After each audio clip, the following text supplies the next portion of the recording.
Салям алейкум. Це добре відомий вам Диван подкаст. А я вперше, Андрій Куликов, маю честь провести цю програму. Якщо вдасться, то, можливо, запрошуватимуть ще. А втім, як може не вдатися програма, в якій беруть участь такі гості, як ветерани російсько-української війни, а отже і Кримсько-татарського національно-визвольного руху Іса Акаєв Доброго дня. Салям алейкум. Ходжеметов. Салам алейкум. Почнімо із того, про що нагадує нам кримсько-татарський прапор на цьому столі. От ми нещодавно із Ілемдаром Огою брали участь у святкуванні, чи ні, відзначенні Дня Криму у Європі. Це було у бельгійському місті Брюгге. Потім, я знаю, був ще Берлін. І, звісно, там був кримсько-татарський прапор поруч із українським. І у мене виникає іноді враження, що в Європі голос Криму лунає гучніше, ніж принаймні ми його чуємо в Україні. Це запитання і до Іса Аги, і до Ілемдара Аги. Наскільки моє враження ви підтримуєте, а може заперечуєте? Сложно, конечно, ответить на этот вопрос. Я вибачаю, що я буду російською мовою розмовляти. Нас цим не залякаєш. Да, мне сложно сейчас ответить. Я, честно говоря, сильно не вникал в это, но мое вражение такое, что там... Потому что основная часть молодежи нашей крымско-татарской на сегодняшний день, их большинство там находится именно в Европе. То, что вот у нас сейчас война началась, многие выехали, многие из Крыма кто-то выехал в Европу. И получается немножко такой перекос, я имею в виду, основной массы людей, которые выехали, сейчас получается больше на Европу. И, скорее всего, может быть, это одна из этих причин. Іса Ага, зверніть увагу, що я веду мову насамперед не про те, як голосно лунає, Да. а про те, як ми чуємо. Ага. От, і передаю тоді це запитання Ілемдару. Дякую, це дуже шикарне, хороше запитання. Я думаю, чому гучніше лунає за кордоном, бо з Криму, які виїхали наші кримські татари, вони там ощутили більше свободу. І я думаю, поэтому вони там прям з таким натхненням прапор був в Криму. Це, ви самі знаєте, коли купа людей, це вже якось там інагент чи ще якось там. А у нас тут свобода, ми можемо підняти, можемо опустити прапор, у нас тут легше. І тому це моє враження, тому там це дуже гучно на повне дихання, там кримські татари, які змушені були виїхати з півострова Крим, там от піднімають і так гучно проводяться такі заходи кримсько-татарські. Я не сумніваюся, що завдяки майстерній роботі оператора і монтажу ви побачили, як аж спалахнули очі Ілемдара Аги, коли він почав про це. Це моя така думка, я думаю, так. А я, коли думаю про те, наскільки ми, не кримські татари, чуємо голос кримських татар і інших людей, які або виїхали з Криму, або залишаються там і не втрачають надії на те, що визволення настане, я пригадую оте гасло 18 травня ми всі кримські татари. І я думаю, за всієї гостроти цього гасла бути кримськими татарами лише 18 травня недостатньо. Це як відбув якусь повинність, те, що ввійшло, скажімо, в традицію відзначати жалобно відзначати день депортації цілого народу. Але потім ти виконав це і можна не перейматися. Як зробити так, щоб у людей, які не так гостро силою свого життєвого досвіду, етнічного походження, релігійної належності відчувають проблему, вона не зникала і не появлялася знову раз на рік. Гаразд, не раз 3. День кримсько-татарського прапора, День спротиву окупації, 18 травня так само. Як зробити так, щоб, гаразд, не щодня, але настільки, наскільки це потрібно, ми пам'ятали і вели мову про це. Ну, не знаю, мне кажется, что в этом направлении надо больше работать именно вот нашим, скажем, тем людям, которые занимаются непосредственно журналистикой, плюс люди, которые изучают историю нашего народа, плюс, может быть, те даже, кто снимает какие-то фильмы, там, чи художественные, чи документальные какие-то фильмы. Ну, я думаю, вот в этих всех направлениях должно идти. Я завжди звертав увагу на те, що цей загартований воїн, людина, яка бачила дуже і дуже багато і робила дуже багато, все одно залишається до певної міри ідеалістом. От ми про це розкажемо і все. А я, наприклад, давно кажу, що насправді нам потрібний уряд Кримської автономії в екзилі. Ну, наверное, Мені это так. пояснюють, що це неможливо, є Конституція, вона не передбачає, і так далі, і так далі. Але можуть бути створені інші органи, які оприявнять і наявність кримсько-татарського народу, і інших корінних народів, і інших людей, для яких Крим – це батьківщина. Що скаже Ілімдар Ага? Я дуже з вами згоден. І що я хочу ще додати. От нам потрібно, от я по своєму опиту, коли я попав на війну, у мене питають, ти хто? Я говорю, кримський татарин. І такі, ой, Крим, у вас там закривають мітинги. Ну, тобто нас бачили багато хто так. А інші навіть не знають, хто такі кримські татари. Це в Україні таке є. І тому, що я так думаю, що, от правильно сказали, треба багато СМІ наших, де везде, щоб там габа. От Ахтем Сейтаблаєв, кримсько-татарський режисер, він зняв, щоб була там якась там га поруч з українським прапором, там кримсько-татарський прапор. Тобто много, дуже багато якісь такі наші символіки, наприклад, щоб люди бачать, що є корінний народ, кримські татари, українці. Кримськотатарського походження, українці. От я думаю, більш такі там, наш гімн, от є у кримськотатарів, от ми всі знаємо гімн України, я за Костянтиновичем, мабуть, там, мій брат і сам може. А от кримськотатарський, от спитають, а що у вас ще гімн є? Ну, я кажу, є. Ну, тобто, хоч якось Бачите, у мене плутається анти і аз, аз як українське слово, воно проникає. От. І в Криму нас дуже багато було, коли каже про Крим, кримські татари. Чому? Тому весь обслуживаючий персонал в Криму, у нас так сталося, що з вищої освіти наші люди, коли повернулися в Крим, вони працювали, водитель автобуса, ринок, будівництво, таке. А не в таких сферах. І тому всі казали, о, вас там много. Звісно, много, бо ми обслужують персонал. Типа. От. І тому нас сказали, ці кримські татари. А в Україні це нема такого. Знаєте, Мустафір є, кримсько-татарський. Дякую Мустафіру. О, кримсько-татарські страви. От через їду, К сожалению, вся наша крымско-татарскость, скажем так, да, сводится к тому, что вот это вот чебуреки и хайтарма. Да. И как бы все остальное люди, не знают. Я гадаю, що ті, хто стежить за тим, що робиться на фронті, і ті, хто стежить за тим, який спротив насправді в Криму розгорнувся із перших днів, коли росіяни розпочали окупацію, можуть заперечити вам. Хоча так, елемент етнографічності, смачних янтиків, Да. воно існує. Але це ж факт, що першими абсолютно рішуче проти російської окупації масово виступили кримські татари. 26 лютого, якщо я не помиляюся, 2014 року, багатотисячний мітинг. І не просто на порожній площі, а обличчя в обличчя із прихильниками російської окупації, російської влади. І тоді дехто каже, а чому не спробували придушити російський виступ зброєю?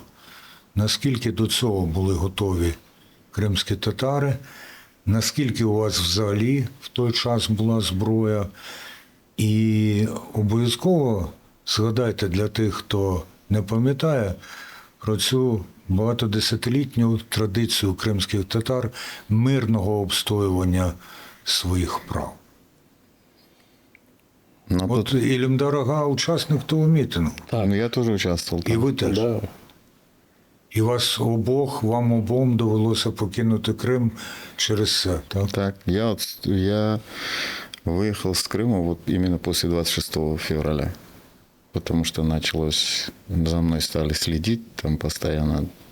И мне ребята помогли, я выехал. Но мы выезжали, когда вот вернемся к этому разговору насчет сопротивления сбройного. Мы с ребятами собрались, в силу понятных причин, я не буду имен называть. Мы с ребятами собрались, несколько раз уже было видно, что что-то происходит такое, и надо было, в нашем понимании мы понимали, что что-то надо делать. И когда мы собрались с ребятами, теми ребятами, у которых был какой-то авторитет или влияние среди нас, среди крымских татар, в первую очередь среди молодежи, и мы пришли к выводу, что надо готовиться к вооруженному сопротивлению. И мы сразу рассчитывали на то, что мы будем заниматься именно партизанской деятельностью. Тогда еще никто не думал, что будут дроны и все остальное. Мы мыслили критериями Второй мировой войны. Для этого мы выбрали из нашей среды делегацию, там 2-3 человека, которые выехали сюда на материк для встречи с Мустафа Ага и с представителями новой влады, для того, чтобы мы могли, чтобы они нас вооружили, скажем так, и дали какую-то возможность понимания, как это делать, как организовать сопротивление. На тот момент, к сожалению, мы не нашли понимания у новой влады. И руководство Меджлиса нам тоже сказало, что все под контролем. Там есть СБУ, там есть МВД, там есть вооруженные силы Украины, так что никаких там проблем не возникнет. Хотя, будучи там на месте, мы понимали, что следующий шаг будет оккупация. Это ощущалось, можно сказать, физически. Вследствие этих наших активных действий, я, некоторые ребята, мы почувствовали, что за нами идет слежка, что в любой момент уже тогда первые пару ребят наших пропали без вести. И потом я выехал сюда. Так, 26 лютого 2014 року, коли ми вийшли під парламент Верховної Ради Криму, там також були наші побратими Ультрас, це були хлопці. І коли ми вже захопили, зайшли вже в це здання, в цю будівлю, наш лідер Рифата сказав, все добре, все йдіть додому, ми все це. І тоді у нас було таке враження, що ми перемогли.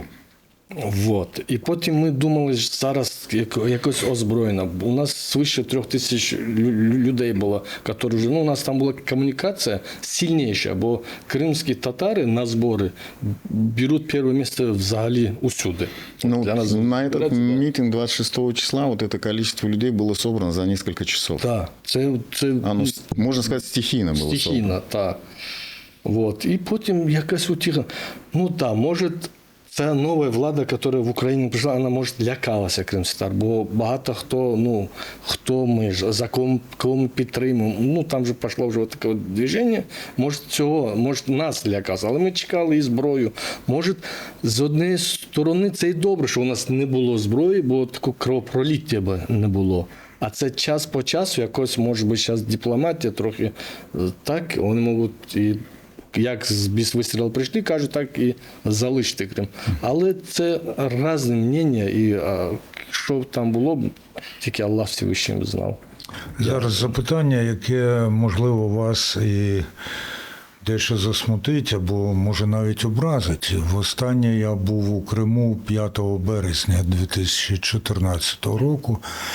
Я був тоді під кримсько-татарським телеканалом АТР. Я бачив там десятки, якщо не сотні, молодих кримських татар, які були от за моїм відчуттям, вони були готові битися. Цього не сталося, коли стало зрозуміло, що справжньої битви не буде. І я маю на увазі не лише кримських татар, а в принципі на півострові. Ну, мы готовились к справжней битве. У нас уже были готовы во многих местах компактного проживания. Мы уже подготовили группы для самообороны. У нас вот, ну, то, что мы могли, как бы, ну, сейчас, может быть, это даже смешно звучит. У нас, ну, приобрести сброю в Крыму для крымского татарина это было очень сложно, ну, практически невозможно. Даже просто охотничью сброю. Ну, невозможно было это сделать. Там, если могли какие-то избранные люди, у которых есть какие-то связи там, в руководстве республики там, или там, в милиции, я не знаю. Но обычному такому человеку было очень сложно получить это все, дозвола и все остальное. Ну, несмотря на это, мы были максимально подготавливались. У нас коктейли Молотова разливали, готовили.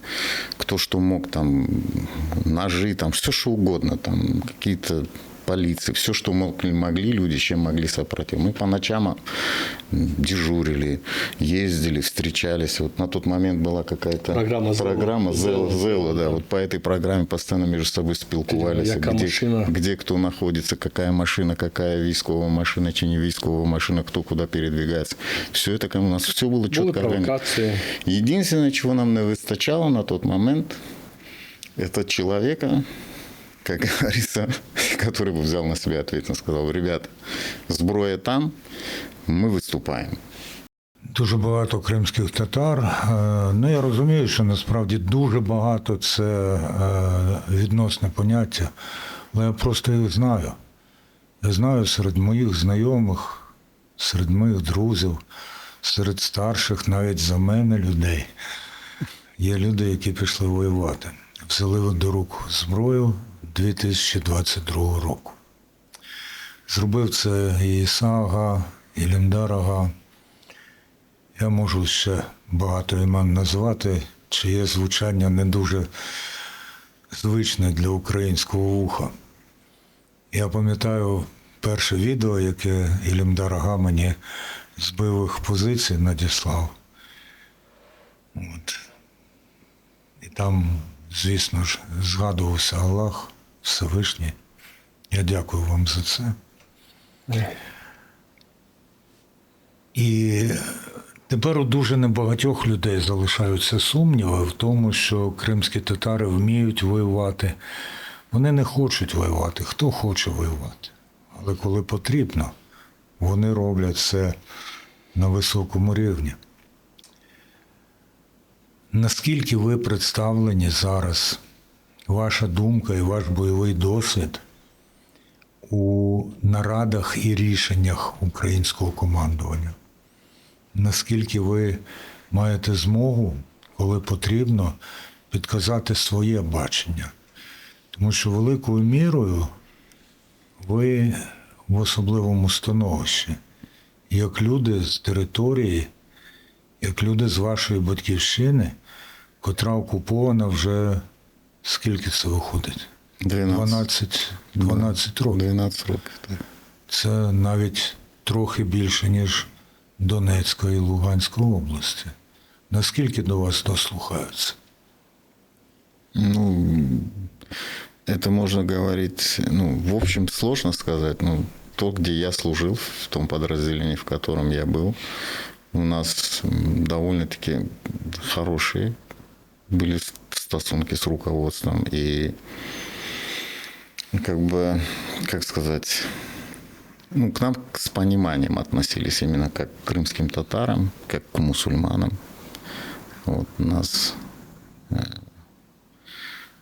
я помню даже вот первый Рамадан, который мы проводили в боевых условиях, нас командир, ну, как бы максимально наше подразделение вывел из боевых этих, в тех местах, где мы находились, скажем, на передовой.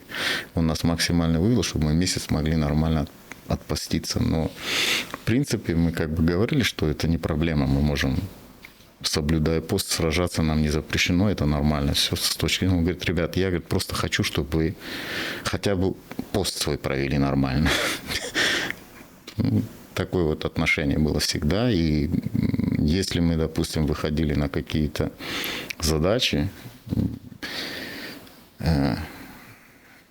было такое, как сказать правильно, ну, как бы просьба или предложение к руководству, что желательно, мы бы хотели, чтобы вот все, которые мусульмане ребята есть, наши крымские, чтобы мы могли как бы одним подразделением выступать, и к нам всегда с пониманием в этих вопросах относились. Ну, я говорю только за своего, я не знаю, как в других местах было, но вот у нас было так всегда. Тим то і цінно те, що ви говорите, що ви конкретний досвід даєте.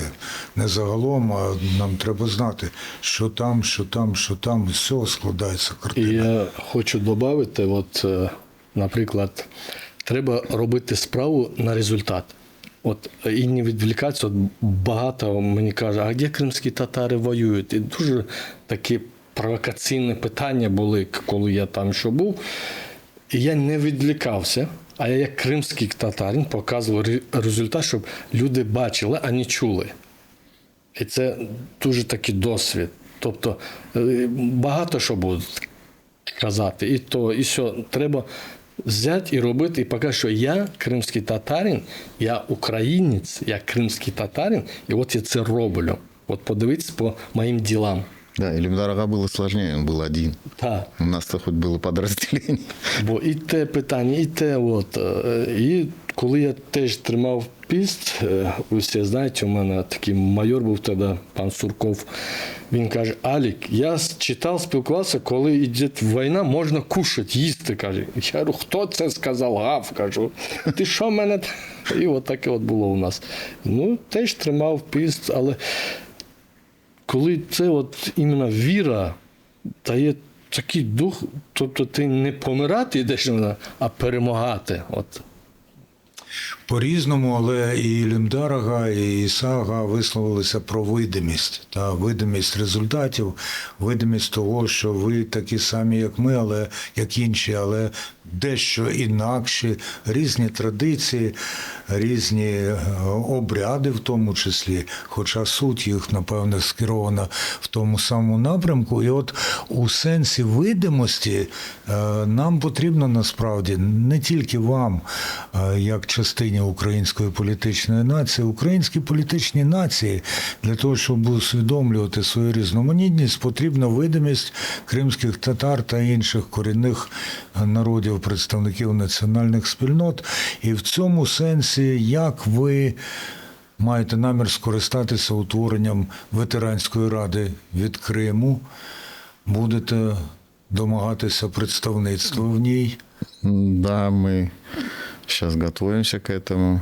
У нас есть кандидат, наш товарищ, побратим, с кем мы воевали.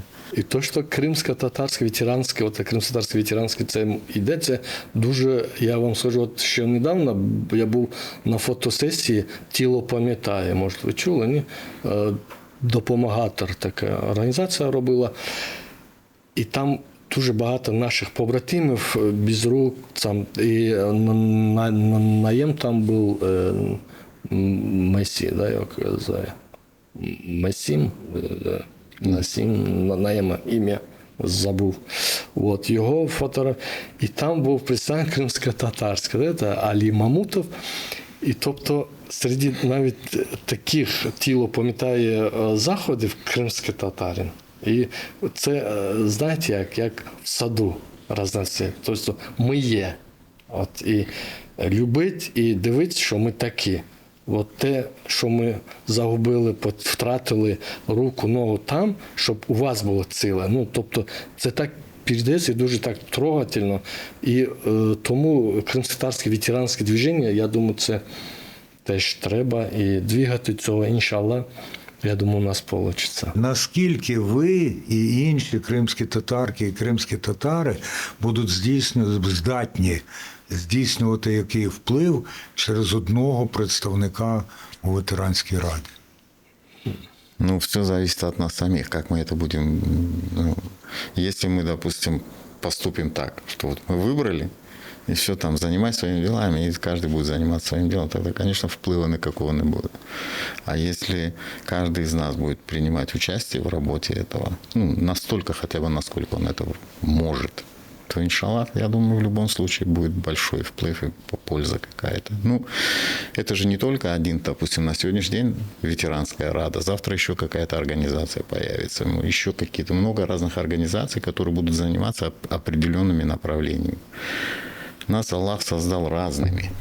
Вот он, даже в Коране есть аят, где вот, я вас создал племенами и народами для того, чтобы вы познавали друг друга. То есть мы должны учиться друг у друга. Мы должны познавать друг друга, брать друг у друга лучшее и внедрять это в нашу жизнь. Ну, я это так понимаю. И поэтому, я думаю, с помощью Всевышнего мы потихонечку исправим, ну, как и внутри себя, как вот, скажем, национальная крымско-татарская, так же, как и мусульманская спільнота, так же и вообще в Украине везде.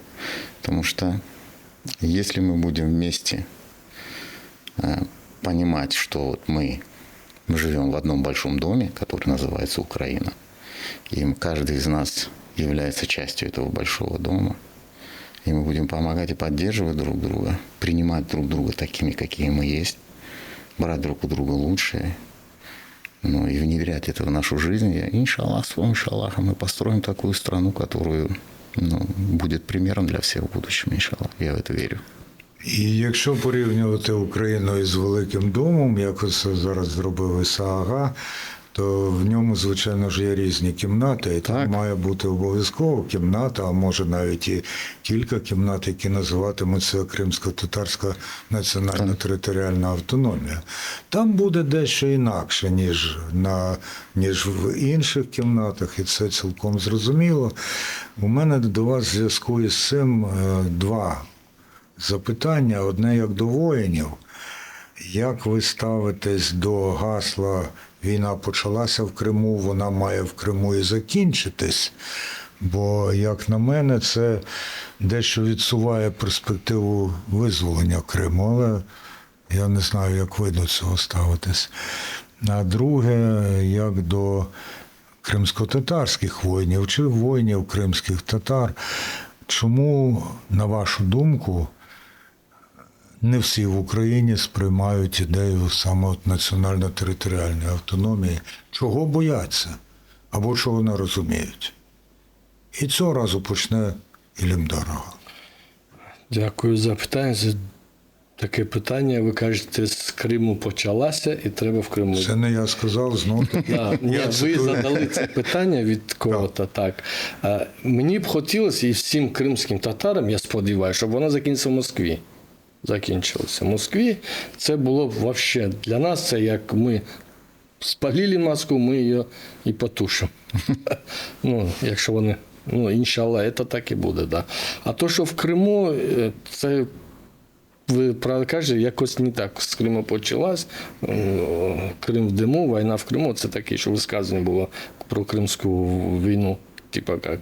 А чого всі лякаються от автономії? Я правильно вас зрозумів? Бо це ще машина радянська, от ця машина, що багато в головах лякаються кримських татар. Тобто, от татар, вони захватили то, захватили це. Так ми ж захватили пусту землю. Наші будинки і не повернули. І тому я кажу, що свише 85% кримських татар, які на пустій землі збудувалися, зробили все. І тому я кажу, вони всі герої.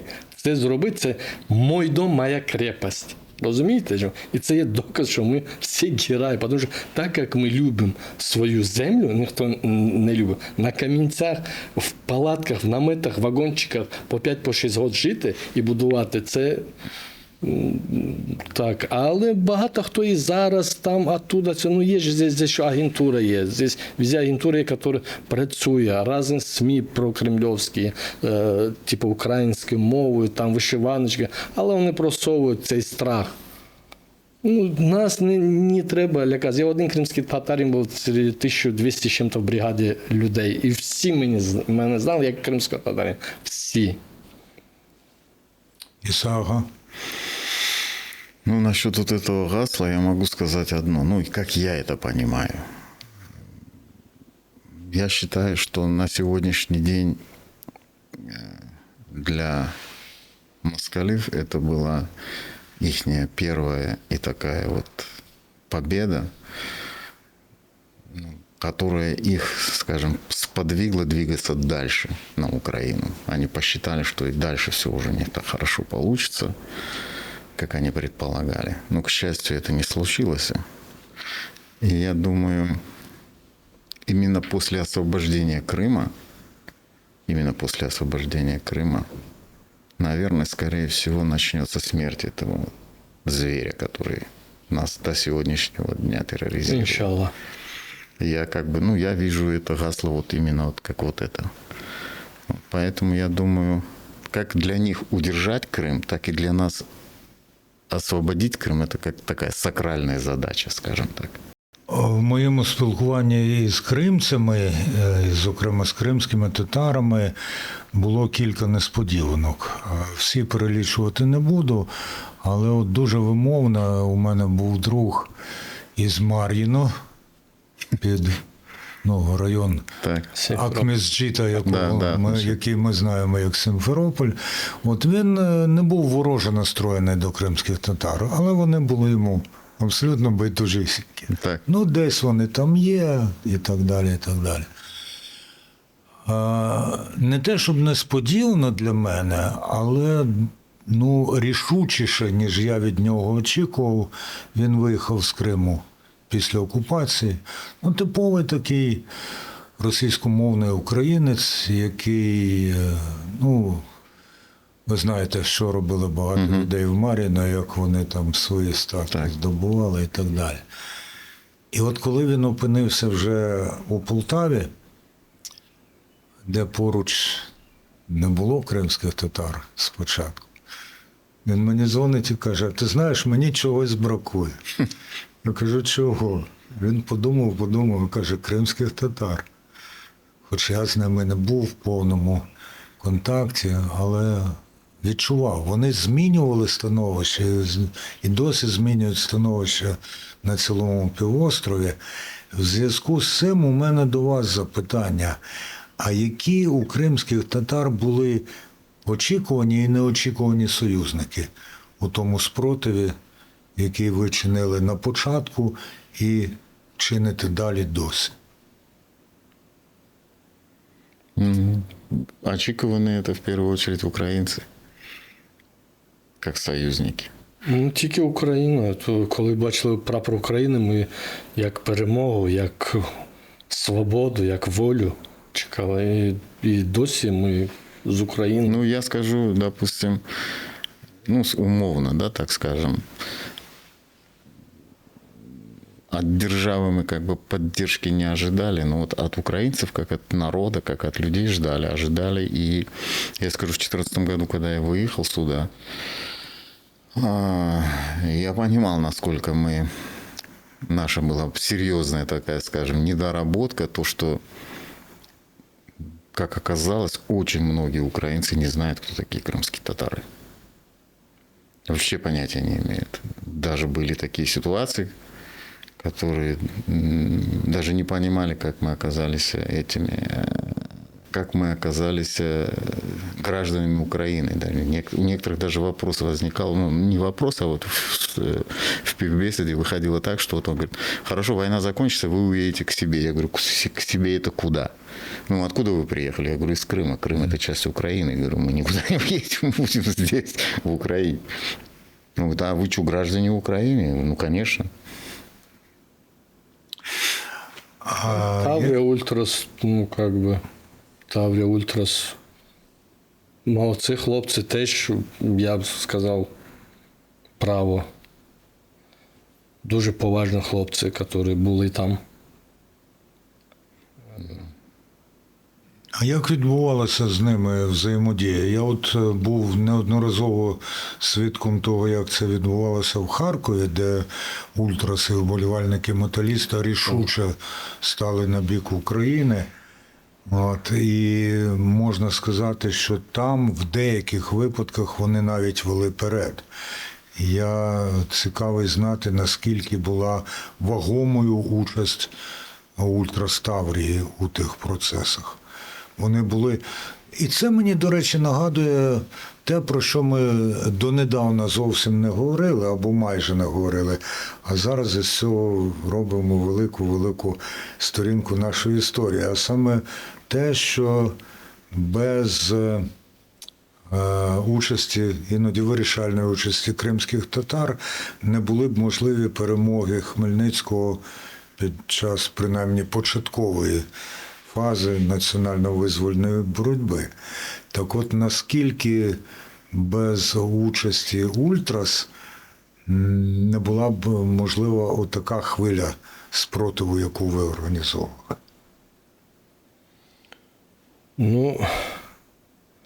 Ну, так, як є. Так, ні. Ультраси, вони так, як вам сказати, дуже красочно виступили, що визвали страх у людей. І, тобто, многих налякали, можна так сказати. Тобто не в людей, а в нелюдей. У противника. В нелюдей. Entschuldigen, забідьте, це в нелюдей, да. От. І молодці, це ще піддав нам дух, віру і надію. Одне з останніх запитань у цій розмові буде якраз про віру. Я прихильник того, що знання часто густо потужніше за віру, бо дає тобі змогу працювати і діяти розраховано, так як от саме про найбільший результат або ефект, про який ви вели мову. Але коли я чую від своїх кримськотатарських друзів і знайомих посилання на Всевишнього, я відчуваю, що це не просто тому, що традиція така. Це тому, що це дуже і дуже для вас важливо. Релігійна складова у вашій самосвідомості, наскільки вона визначальна, в тому числі і для боротьби. Исаака. Ну, это, конечно, очень сложный такой вопрос. Ну, я ж не з простими людьми розмовляю. И я вам скажу так, вот я скажу, ну, на своем личном опыте. Для меня религия – это очень важная вещь была в моей жизни, начиная с детства и до сегодняшнего дня. Вот. У меня бабушка была дуже религийная женщина, она закончила, Алара Металис, она закончила в Стамбуле еще в бытность Османского государства, закончила религиозную школу, медресе. Она у меня 902 года рождения была бабушка. Вот. И в моем воспитании она тоже как бы немалую роль. Она мне дала через религию, через все это, она мне дала понятие, кто я такой, во-первых, как крымский татарин и как мусульманин. Чем я отличаюсь от других. Потому что в Средней Азии, где мы жили, там были много разных народов, в том числе и депортированных, также и раскулаченных, и также депортированных с других, не только же с западной части Советского Союза людей депортировали, также были с Дальнего Востока, корейцы были депортированы, да. Потом у нас там поляки жили, которые тоже какое-то время были депортированы. Также немцы жили, которые с Поволжья были депортированы. Ну, как бы мне по ходу, где вот мы жили, там было много разных национальностей, мы пересекались, общались, ну, как одна большая семья. Там, скажем так, русских практически не было. Мы все говорили на русском языке между собой. Вот. Там были украинцы с Николаевской области, там были немцы с Поволжья, там были корейцы с Дальнего Востока, там были крымские татары, там были откуда-то с Западной Украины поляки переселенные. Ну, короче, было нас очень много. И были много разных традиций, много разных, ну, скажем так, конфессий христианских. Также там корейцы, они в основном как бы буддисты, там, или бог его знает, как у них там религия это называется, я не могу сказать. И поэтому Для того, чтобы сохранить себя такой, какой я есть, вот бабушка мне всегда внушала, объясняла, рассказывала, показывала, как я должен себя вести в той или иной ситуации, почему я могу делать это, а не могу делать там противоположно. И всегда она это разглядывала с точки зрения религии. Она говорила, вот предписание нашей религии не позволяет тебе поступать в этой ситуации таким образом. Ты можешь поступить только так. Допустим, то, что ты ешь, ты должен есть с именем Аллаха. Ты куда-то идешь, ты должен идти с именем Аллаха. Если ты что-то делаешь, ты должен делать это с именем Аллаха. Если ты кому-то помогаешь, ты должен это делать ради Аллаха. Не ради благодарности или каких-то там, получить какую-то выгоду с этого. А вот именно вот так вот она меня воспитывала. И один из таких, скажем, я, может быть, тогда этого до конца еще не понимал, но с детского возраста она мне внушала всегда, что русские нам не братья и не друзья. Балам, никогда с ними не дружи. Она даже в дом их не пускала. Вот мои друзья, одноклассники, когда ко мне приходила, она всегда их за порогом держала, никогда в дом не пускала. И я когда один раз ей задал вопрос, она мне сказала: сынок, мы их уже один раз к себе в дом пустили. Віра для мене, як кримського татарина, мусульманина, також і для моєї нації. Якщо ми подивимось, коли прийшов комунізм до Криму, це ще до Другої світової війни, да? Вони закривали мечеті, там, так же, як і християн, і уничтожали релігію. Коли прийшли німці, це 2 чи 3 роки вони були, вони все відродили. І коли нас депортували, моя бабуся перше, що взяла, прабабушка, це Коран був. І це передав цю картинку Ахтем Сейдаблаєв в фільмі «Хайтарма», тобто Коран. І коли ми повернулися, теж є кадри, де ми клялися на Корані, тобто, що смерть або батьківщина. Так, я пам'ятаю, це документальні кадри. І ще є фільм «Чужа молитва», де Сайда Арифова врятувала десь 80 євреїв, которые выучили сурат аль-Ихляс, это кулю Аллах по-нашому називається. І це їх спасло. От ці паралелі, коли ви... І це, я зараз кажу, у мене аж такий дух. Тобто віра – це на першому рівні для моєго народу, для кримськотатарського народу. Бо коли навіть нас депортували, ми там робили дуа, це якось там, як обичає. І КДБшники, вони там, мольба. І ми в цьому, коли дуа там перешептувались, кое-кто що, вот это, і збори такі релізії. І з вот этими обычаями релігіозними, то есть там не було п'янка, нічого, Коран читали, Аллаха вспоминали, пророка. І вот так учили нас тоже, дітей перед сном читати «Рабби єсер велят вас, рабби тим біль хайр».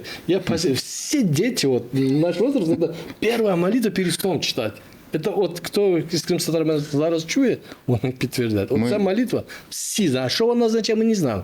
Але бабуся сказала, от як історія каже, і ми все це вивчили. І коли ми повернулися, коли був перший захват, був такий Сабрі Ефенді Ібрагімов, Аллах рахмет лісан. Він, це перший муфті Криму, він з Кораном впереді йшов проти цих ОМОНів. І тому віра для нас, це, якщо, я кажу, ми не самотні, з нами Аллах, Он нас не бросить. Якщо по на тому світі.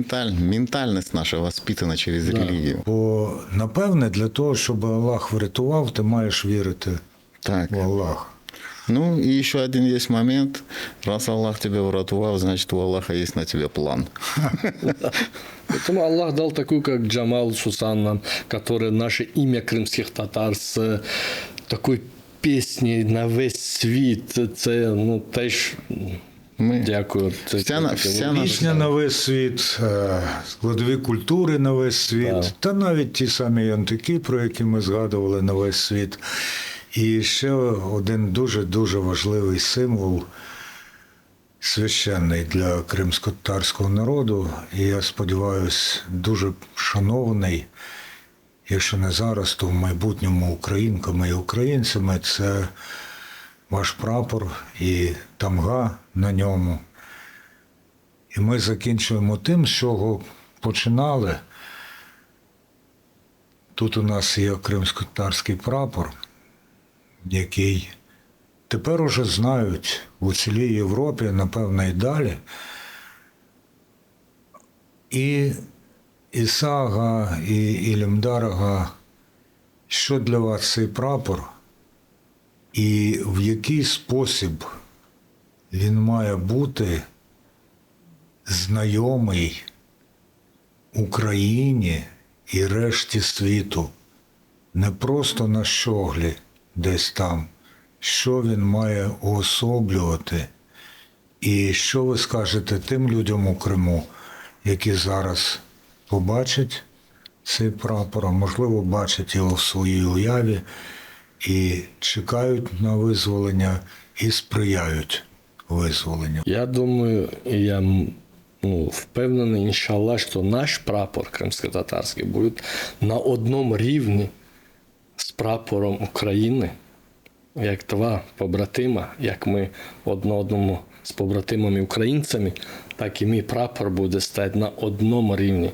Коли десь буде зборна Криму, України, там, щоб на їх, як кажуть, патчах було два прапори, щоб згадував, що кримські татари – це теж, Крим – це Україна, щоб цей прапор був, як визначили легітимним зараз Меджліс, щоб такий, і цей прапор, щоб всюди був, щоб бачили, що це не просто кримський татар, а це прапор має таку вагу, як і український прапор. Сложно что-то сказать, конечно. Но Тамга для нас это как бы символ нашей государственности, скажем так. Это символ тех людей, наших далеких предков, которые создали наше государство, которые сражались под этим символом, которые защищали ту землю, над которой развивался. Может быть, не совсем такой прапор, но, по крайней мере, этот символ. Вот. И для многих крымских татар он очень важен, потому что мы все даже, может быть, скажем так, не совсем до конца осознаем важность для нас его. Потому что, многие, наверное, не понимают, а может и понимают уже люди. Потому что под этим флагом, под этим символом было дуже много зроблено для нас. И мы от себя зависящее делали под этим флагом. Для того, чтобы сохранить себя как народ, как мусульман, свою идентичность, потому что это все повязано вместе. Оно как бы... Мы крымские татары, мы мусульмане, мы часть большого тюркского народа, как украинцы, часть большого славянского народа. И у нас есть очень много... У нас даже цвета похожи на флагах. И... Колер воли. Да, у нас как бы не одно столетие мы жили рядом. Всякое бывало, как у любых соседей, но мы жили рядом. И когда мы были вместе, мы могли противостоять многим врагам и сохранить себя. Поэтому мы должны из всего этого сделать правильные выводи, сохранить лучшее. Зробити правильні висновки на майбутні століття, які ми будемо разом. Совершенно вірно. Я дуже сподіваюся, що насправді в цьому майбутньому разом буде справжнє рівноправ'я і справжнє визнання значущості нас одні для одних. І якщо для цього потрібні якісь квоти, нехай будуть квоти. Хоча мій досвід свідчить про те, що кримські татари вміють і без квот. Але представництво потрібне. І потрібно знати, що саме це сказала кримська татарка або кримські татари.